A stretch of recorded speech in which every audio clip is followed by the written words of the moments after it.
Everyone. So I'm addressing some questions here that came up in the group, and I'm really happy about some of these questions because I can see that language and communication, it's so challenging, because we all filter it through our own understanding. And what I see is that it's really important to have a conversation. It's really important to discuss these things more deeply. Okay. So the main question that was asked, which I thought was an excellent question by Marilyn, was about this idea of creating a new energy body. And she was a little bit confused as to, and she's right in what she's saying, is that how can energy be destroyed? It's the first law of thermodynamics that all energy in the universe exists all the time. So this is a really good question. And so the important thing to understand is it's not about destroying anything. It's not about creating something. It is about creating something new, but that newness is making what's unconscious in you conscious. Okay, so that's what I mean by a new energy body, and I can see how my own language is actually, creating the confusion. So it's not new in the sense that it hasn't existed before. It's new because it's something unconscious in you that you haven't made conscious yet. Okay, so most of us, we're not conscious of our soul. I mean, most people's awareness of their soul is just this sort of witness consciousness that is watching people's lives. And for most people, they don't trust that because it seems so distant. It seems like it's not as real as our personality and our actions here in the world. And the whole point of inner alchemy is to make something like the soul more conscious, to give it some jing, to give it some essence, so it doesn't feel so distant. And all I can do is share my own experience in that, is that I can feel my soul not just as awareness, but as a sense of having some sense of solidity inside of me, some sense of neutral solidity inside of me that is growing as I practice. So this is what I mean by creating a new energy body.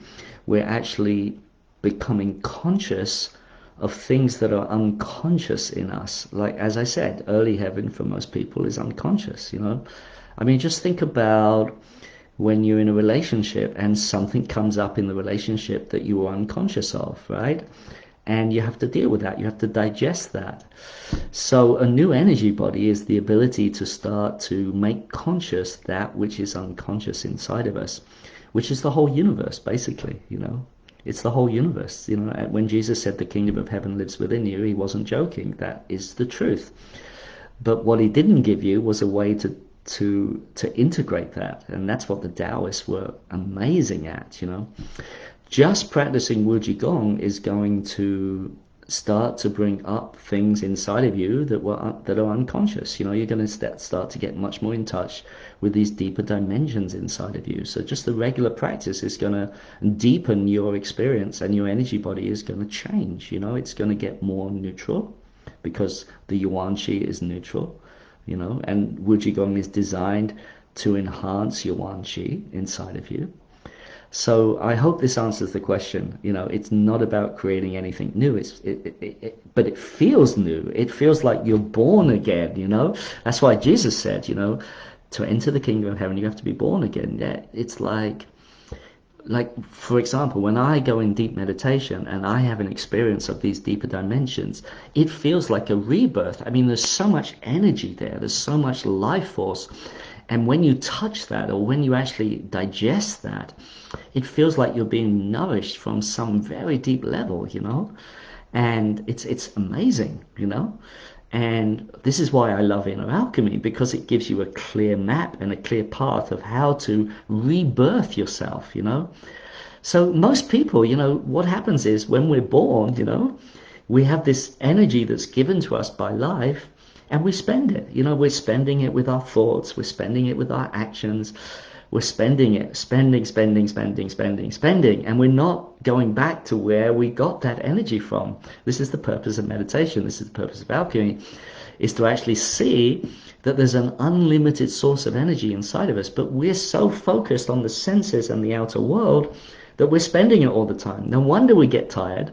No wonder we have to go to sleep at night, because when we sleep, we actually drop down into a deeper dimension, get recharged, and then we have more energy again that we can go out and spend. And basically, this is why we die, because eventually our ability to recharge ourselves, weakens, because we're spending, and we're not recharging. Okay? And because we identify so much with our body as being who we are, we don't realize that our energy body is so vast, it's so great, and actually if we tuned into that and if we cultivated that, we don't actually have to really die, okay? So, because it's only the physical body that actually lets go and dies, right? But at the highest level of alchemy practice, the immortality practice, the physical body is also transmuted back into the energy body. That's the highest level of immortality. So actually, it's true. We don't actually have to die, okay? Because life is eternal, and I've said this many times before, that there's no such thing as death. There's only life-shifting dimensions. Please contemplate this very, very deeply, because it will take you on a journey, There is no such thing as death. There is only eternal life shifting dimensions. I'm very proud of that quote.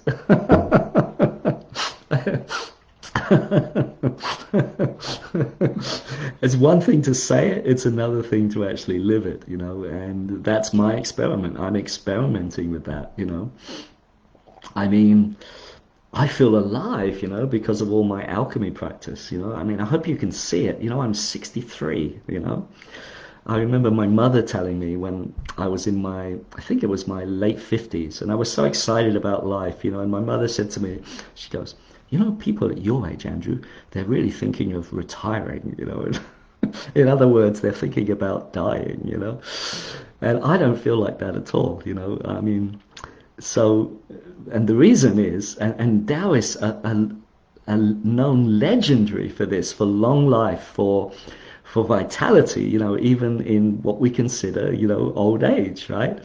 And, you know, uh, Michael Wynn, one of my sort of friends and definitely a guide for me in my life, he has this club called the 150 Club, because he was sitting in deep meditation one day and his higher self just said, "Are you ready to stay around for 150 years?" And Michael said a deep yes, And I sort of feel the same, I feel like that that we are on some level immortal.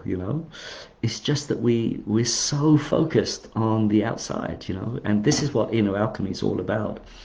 I'm thinking about setting up an apprenticeship program for anyone who's really serious about inner alchemy, because you really need guidance. You need a guide. You need someone like myself who's already walked that journey.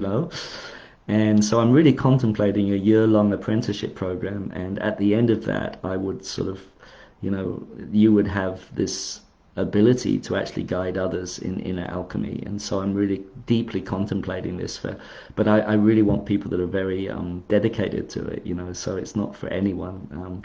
So I'm probably going to make, it a little bit pricey, because it will be a year of my time, but I'm maybe thinking about 12 people, it's almost like, but I'm still contemplating and thinking about it. But anyway, I hope this answers the question. I think it's an excellent question, Marilyn. You really ask good questions, and I know you have a Chinese heritage, and I know it's a little bit shocking for you to learn about your culture from a Westerner, and this is actually what's happening. There's been this, if you look at what's happening in China, it's like it's a huge westernization that's happening there, and I have a funny story to tell about that, because I don't know if some of you have seen the Taoist traditional robes that they wear. They have a top knot, they have white and black pants, you know. And there was a story told, you know, on the China trip. I went to China last year in 2019. It was wonderful for me to go to China and go to the roots of alchemy, you know. But anyway, I heard this story about this Taoist monk who went to one of the big cities, and some of the Chinese people there were looking at him and said, "Wow, what an interesting costume! What country are you from?" So this is how disconnected, the sort of modern Chinaman is from his roots, from his Taoist roots. They didn't even recognize that this Taoist monk was something from their, from their heritage, from their culture. But most of the younger Chinese and even the older Chinese, have just, when the Cultural Revolution happened, there was a huge sort of purging of anything spiritual, from the Chinese culture, and so this is why TCM is, I sort of jokingly call it traditional communist medicine, because it's not the real acupuncture or Chinese medicine, which is, it's much more spiritual. Basically the communists just took anything spiritual out. This is why they really clamped down on that sect. It's the Qigong sect actually in China called Falun Gong, I think. I can't remember the exact name and the pronunciation, but that the Chinese really didn't like that, because any type of spirituality creates independence. It creates spiritual independence, and it creates, inner strength in people. So of course, the Chinese like it to be all controlled and everything. Not very dissimilar to what's happening in our world right now. There's so much control going on, and so much trying to stamp out individuality and free thinking, and everything is, science has become our new religion. It's like when you hear people talk about, the science, it's like a religion. They're so focused on it. It's such a joke, that they've become the new religion. And I'm a great fan of science, but I think science has to be governed by the heart, not by this, which is what it's become. It just becomes this very rigid thing, and totally blinkered to anything else happening. So yeah, Falun Gong. Thanks, Adrian. Thank you. Falun Gong. Yeah. So the Chinese suppressed it, and pushed it down, and it's banned basically, because there were thousands of people doing this, actually hundreds of thousands of people, doing these practices, these spiritual practices, and gathering together, and of course it just flipped the Chinese authorities out. So anyway, alchemy is much more is inside, it's much more internal. So you can certainly practice alchemy anywhere and become free. It doesn't really matter what's happening on the outside. When you start to cultivate your energy body and you start to cultivate your immortal self, that is the ultimate freedom. This is what Wujigong is ultimately about, and it's my personal mission, to really open up this connection to the soul for people. And the advanced class I'm planning, probably in about a month's time, is going to go into how to dissolve ancestral issues, but also how to open up the pathways to the soul and really make that something really clear. This is covered in an inner alchemy practice called Lesser Kanan Li, or we call it inner sexual alchemy. It's where you get the two halves of your soul, because the soul is like a trinity. It's like the soul has a sort of inner feminine aspect, it has an inner masculine aspect, and it also has a connection back to the source. So that's the trinity. It's like the five elements that we're dancing in Wujigong goes back to three, goes back to the trinity, which is what our soul is, and that is, it has a triune nature. And so in Lesser Kanan Li, or inner sexual alchemy, what we do is we get the inner, what we call the true fire and the true water. This is the inner feminine, the inner masculine, to copulate and make love inside of you. And this is what actually births the Yuan Qi in the soul in an even more powerful way. And it's what creates what's called the immortal body, the fetus. Actually, it starts to create the fetus inside. which is this sense of Jing being given to your soul in this dimension. So it's a very deep, very esoteric subject, and again, it's something that I probably would want to cover in some type of apprenticeship program. I'm just curious if any of you would be interested in a 12-month apprenticeship program with me, because that's something that I'll put some energy into. I know I have a lot of students all over the world that would probably be interested in this, and I think at the end of it, I could offer some type of inner alchemy certification, based on the Wujigong school. So, but it's a deep commitment, and you're going to have to let go of a lot of things to really,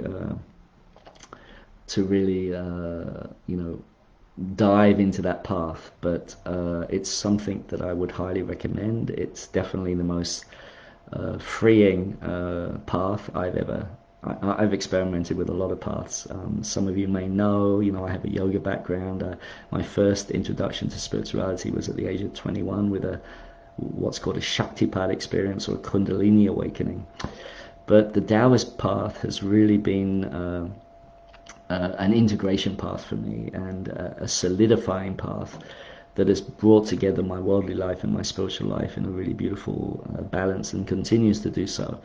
So that's why I'm so passionate about sharing it, because I find there's so much lack of clarity around this journey back to the source, and also out into manifestation, and they're both equally important, and this is what a lot of spiritual paths miss, is that it's not just about the journey home, it's also about the journey back out again, and being able to take all of that wisdom that we receive from our experience with the source, and being able to manifest it out, and that is what's exciting about inner alchemy, is that it gives you a very clear map and a way to do it, and it's a way that is very grounded and very practical, and actually gives you this, what I call this strong inner energy body, an energy body that is indestructible, and can survive death, can survive the shock of death, because you're already exploring